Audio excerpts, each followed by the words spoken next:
Më shumë se 6 në 10 persona kërkojnë këshilla për shëndetin mendor përmes inteligjencës artificiale, por gati gjysma atyre nuk janë të kënaqur me përgjigjet që marrin. E psikologja Ylka Komoni Nuçi i konsideron këtë gjetje shqetësuese. Me thënë drejtën është shqetësuese për shkak se AI është inteligjencë artificiale edhe nuk është se mundet mi zavendësu profesionistin e shëndetit mendor.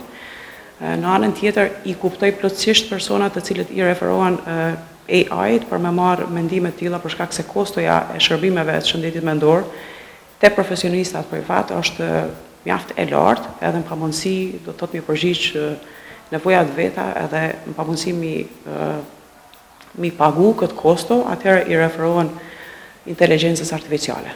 Për fund, ajo kishte edhe një rekomandim. Nëse i referohemi nxënësave, fëmijëve, grup moshave, pi klasës parë deri në shkollimin e mesëm, ekzistojnë psikologë nëpër shkolla që munden mi referu këto problematika, dhe është pa kosto, komplet pa pagesë, gjithashtu let llogarisin më tepër tek qenjet njerëzore, tek familja, për mi ndihmu vetes, domethënë për ballimin e problemeve jetësore. Këto gjetje janë publikuar nga AXA dhe Ipsos dhe ndër të tjera situata paraqitet edhe më shqetësuese tek të rinjtë e moshës 18 deri në 24 vjeç.